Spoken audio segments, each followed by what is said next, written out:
I wanted to take just a minute. We usually in this part of the show we tell you a little bit about our foundation, the Tegan and Sara Foundation, and we try to inspire you to donate to the foundation. We started the foundation 7 years ago, for those of you who don't know, and we raise money for grassroots, often volunteer-run LGBTQ organizations across North America. It feels like in certain places, it feels different to talk about the foundation. I think in Florida it feels different, you know, because I think you've gone through some tough stuff in the last couple of years, and it feels worth it to acknowledge that. And I think one of the things I'm proudest of the work that we get to do as Tegan and Sara is give back and to continue to funnel funds and resources and use our platform to help the LGBTQ community, because it was so supportive to us when we were coming up. And usually in this part of the evening I say like, oh, the foundation is so cool. Over the 7 years we've grown to the point now where we send LGBTQ kids to over 26 LGBTQ summer camps across North America. At this point we're sending kids to every single LGBTQ summer camp in North America.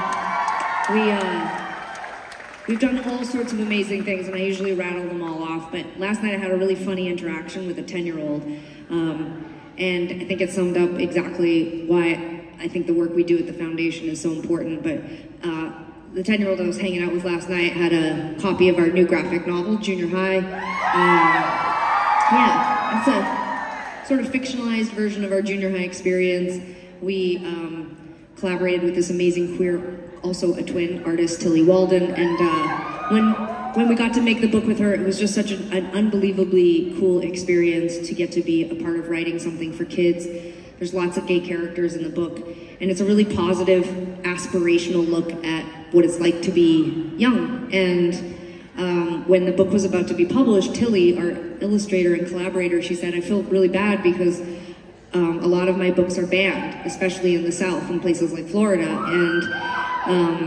And she was like, I feel bad because I feel like you guys are so well loved and liked, and so you're probably not used to people banning you, but your book probably won't be carried in schools or at libraries. And I remember thinking like, that can't possibly be true, but over the last couple months I've heard from librarians and teachers who've said that in fact, like, yeah, they would never carry our book because, you know, of the whole thing that happens here around that. And anyway, I was telling adults this last night, but there was a 10-year-old at the table, and she turned to her mom when I was telling the story, and she said, well, why would they ban it?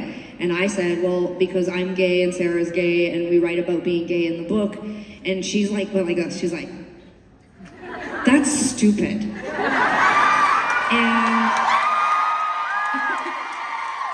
I was like, you're right, it is stupid. And I was just reminded and inspired to, like, that young people are so fucking cool, and they just fucking weave around all the old, ignorant, piece of shit people that just get in their way. Just right around you. It's like the tighter you fucking clench onto the past and your ridiculous ways, it's like, every time you focus on that instead of climate change or fucking plastic or all the other shit we should be worried about, kids are just like, you're stupid. And I love that. But the flip side of that is that I also meet kids in that age group and a little bit older that are really struggling. It's hard to be young, and I hope that the work that we do with the foundation makes it just like a little bit easier. I hope that it affirms for young people, but any LGBTQ people, that you matter, that you're awesome, that this is your life, that you're perfect the way you are, that there are millions and millions and millions of people like us, and that there's nothing wrong with us, and that you deserve to be here just as much as anybody else. And so, tonight we're fundraising for the Tegan and Sara Foundation. If you have even $5, it's incredible how quickly that adds up when you have an audience full of people like this. If you are interested, take out your cell phone and open up your text, and you're going to type in the number 99126, and you're going to text the word Crybaby to that number. I'll give you a second to get your cell phone out. I can see most of you are quite transfixed on me. You can look away for a second.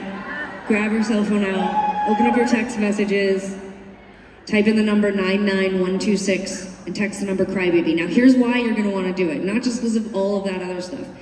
You'll be entered into a draw tonight to win a t-shirt and a signed set list, And in a couple weeks, you'll be entered into a draw to win one of our guitars from tonight. And a grand prize also of a $1,000 gift card to shop at a place called Wild Fang, which is an online store that sells amazing clothes that's owned by queer women.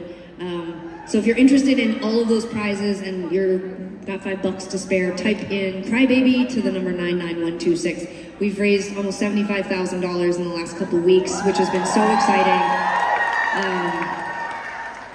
It's so exciting to be able to give back to the community, so thank you for helping. And even if you don't have money to give to the foundation tonight, just know that by buying a ticket to our show, you already donated, because Sarah and I donate a portion of every ticket from every headline show to the foundation, so we donated on your behalf. And that's it. That's the end of my speech. Now we're in the second part of the show. We're going to go back to playing music. Thank you for being so attentive. Thanks for listening. I really appreciate it.